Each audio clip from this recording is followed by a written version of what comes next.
भाजपा के लिए इस बार उत्तर प्रदेश में कितने बुरे हालात बने हैं, ये 5वें चरण की वोटिंग के बाद साफ हो गया है।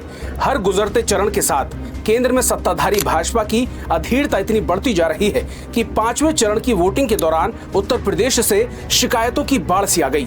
नमस्कार, आदाब दोस्तों, मेरा नाम शाकिर सैफी है और आप देखना शुरू कर चुके हैं सैफी का शो। इस 5वें चरण में मतदाताओं को डराने, धमकाने, फर्जी मतदान, स्लो वोटिंग और यहां तक कि पीठासीन अधिकारी द्वारा वोटर्स पर दबाव बनाकर बीजेपी को वोट दिलवाने के आरोप तक सामने आए। समाजवादी पार्टी ने तो बकायदा जगह जगह से आ रही बेइंतजामी की खबरों और भाजपा के लोगों द्वारा मतदान केंद्रों के माहौल बनाए जाने को लेकर ही 20 ट्वीट कर डाले और अपने आधिकारिक हैंडल पर ठेल दिए। इन ट्वीट्स को ही बारी बारी से पढ़ने लगेंगे तो निष्पक्ष चुनावों की ध्वनि आपको भ्रमित करती हुई महसूस होने लगेगी। आपको ऐसे लगने लगेगा कि इस देश में ईमानदारी से क्या अब चुनाव तक नहीं हो सकते। ये सब घटनाएं उस वक्त दर्ज हो रही हैं जब हाल ही में सुप्रीम कोर्ट ने एडीआर की वोटिंग परसेंटेज कैसे बढ़ा और चुनाव आयोग से वोटिंग परसेंटेज का डेटा 48 घंटे के भीतर वेबसाइट पर अपलोड करने का निर्देश देने वाली याचिका पर सुनवाई करते हुए ये तक कह दिया कि अगर जरूरत पड़ी तो कोर्ट रात को भी सुनवाई करेगी। ऐसा कोर्ट ने गर्मियों की छुट्टियों को देखते हुए किया है। एक और कोर्ट अपना रात का वक्त देकर भी भारत के लोकतंत्र की रक्षा करने को मुस्तैद नजर आता है, तो दूसरी तरफ इलेक्शन कमीशन कोर्ट की इस प्रतिबद्धता पर भी पानी फेरता दिख रहा है। रायबरेली विधानसभा के बूथ संख्या 312 से बड़ा अजीब मामला सामने आया।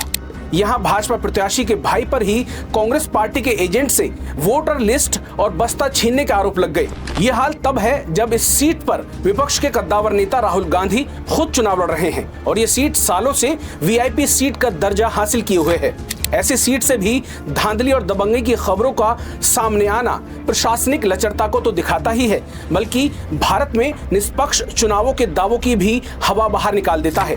खुद राहुल गांधी अपनी लोकसभा में चल रहे मतदान को लिए रायबरेली के कई बूथों पर पहुंचे। हालांकि इस दौरान राहुल गांधी ने मीडिया से बात करना मुनासिब नहीं समझा। यही हाल उत्तर प्रदेश की ही गोंडा लोकसभा की मनकापुर विधानसभा में बूथ संख्या 131, 151, 176, 180, 181 में भी दिखा है, जहां समाजवादी पार्टी ने भाजपा के लोगों पर मतदाताओं को वोटिंग के दौरान धमकाने के आरोप जड़ दिए। आपको याद होगा कि हाल ही में फर्रुखाबाद से एक ऐसा वीडियो सामने आया जहां एक ही वोटर ने बीजेपी को 8 बार वोट डालकर खुद इसका वीडियो बनाकर जारी कर दिया सोशल मीडिया पर। सोचिए कि ये तो वो मामला है जो बेवकूफियों के चलते पकड़ में आ जाता है, लेकिन जहां कैमरा और आंखें दोनों ही नहीं पहुंच पा रही, वहां क्या चल रहा होगा, कितने निष्पक्षता से चुनाव आयोग काम कर रहा होगा, इसका अंदाजा आप खुद लगा लीजिए। एक दो जगह से ही अगर गड़बड़ी की खबरें होती तो हम चलिए ये भी मान लेते कि इतने बड़े चुनाव में एक दो जगह चूक संभव है, हो जाती है, लेकिन पूरे देश भर से ही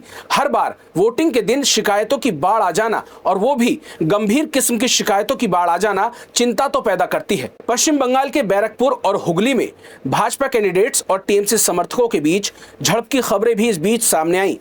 तो मुंबई में मतदान केंद्र के पास डमी ईवीएम रखने के आरोप में पुलिस ने शिवसेना, जो मुख्यमंत्री वाली शिवसेना है, उसके 3 कार्यकर्ताओं को हिरासत में ले लिया है। यूपी के जालौन में तो खुद पुलिस पर ही आरोप लगे कि लोगों को वोट डालने से रोका जा रहा है और समाजवादी पार्टी के बस्ते को हटाने के भी पुलिस पर आरोप लगे।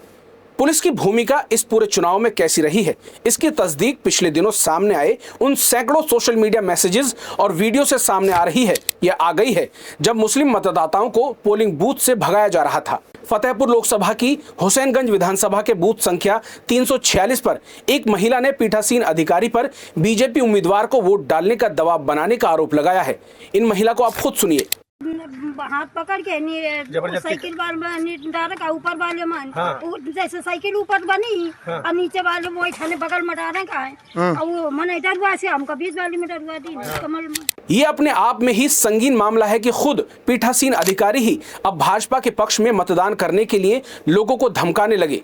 ये चुनाव आचार संहिता ही नहीं, कर्मचारी के कोड ऑफ कंडक्ट के भी खिलाफ जाने वाला मामला है। गोंडा लोकसभा से तो फर्जी मतदान तक की खबरें सामने आई हैं। कई वोटरों को यह तक कहा गया कि उनके वोट गिर चुके हैं। गोंडा की मनकापुर विधानसभा के बूथ संख्या 274 पर भाजपा के लोगों ने फर्जी मतदान करवाया है, ऐसे आरोप भी समाजवादी पार्टी ने लगाए हैं। ऐसा अकेला मामला मनकापुर से ही सामने नहीं आया है, बल्कि कौशाम्बी लोकसभा के मंझनपुर विधानसभा से भी ऐसे ही वाकये सामने आए हैं। यहां भी बीजेपी के लोगों पर फर्जी वोटिंग कराने का संगीन आरोप लगा है। इसके अलावा यूपी के ही झांसी से एक महिला गीता राजपूत वोट डालने पहुंची थी तो उन्हें पता चला कि उनका वोट पहले ही कोई और डालकर चला गया है। इन्हें भी आप सुनिए। वोट डालने नहीं दिया, मैं आई वोट डालने। हाँ, क्या कह रहे हैं? बोल रहे आपकी डाल चुका है कोई। वोट डल चुका है आपका और आपने वोट नहीं डाला है। ये एक ही चरण की बात नहीं है, बल्कि हर गुजरते चरण के साथ ऐसी घटनाओं की बाढ़ सी आ जा रही है। अब तक शिकायतों के मामले में सबसे बुरा हाल चाक चौबंद व्यवस्थाओं का दावा ठोकने वाली योगी आदित्यनाथ के उत्तर प्रदेश से ही रहा है। राजनीतिक गलियारों में इस हड़बड़ाहट के पीछे राहुल अखिलेश की जोड़ी को लेकर उभरी दीवानगी को बताया जा रहा है। इलाहाबाद में तो इस जोड़ी को देखने और इसके करीब तक जा सकने के लिए युवाओं ने बैरिकेडिंग तक तोड़ दी। अखिलेश यादव और राहुल गांधी ने इस बार यूपी के मुद्दों को हवा दे दी है, जहां राम के नाम की सियासत फीकी पड़ती ही ज्यादा नजर आ रही है। उत्तर प्रदेश से अगर इंडिया गठबंधन 30 सीटें भी खींचने में कामयाब हो जाता है तो मोदी और मोदी के कार्यकाल की कहानी का अंत यहीं हो जाएगा। जिस किस्म के हालात जमीन पर नजर आ रहे हैं, बीजेपी 2019 के मुकाबले हाफती ही नहीं बल्कि उत्तर प्रदेश में लड़खड़ाती हुई नजर आ रही है। बेरोजगारी और महंगाई जैसे मुद्दों के साथ ही किसान और व्यापारी वर्ग की नाराजगी उत्तर प्रदेश में बीजेपी के गणित का भूगोल बिगाड़ने जा रही है, ऐसा एक्सपर्ट्स भी मान रहे हैं। 5वें चरण के गुजरने के साथ ही ये बात और साफ हो गई कि इस बार मोदी के जुमलों का असर जनता जनार्दन पर जादुई असर छोड़ने में नाकाम रहा है।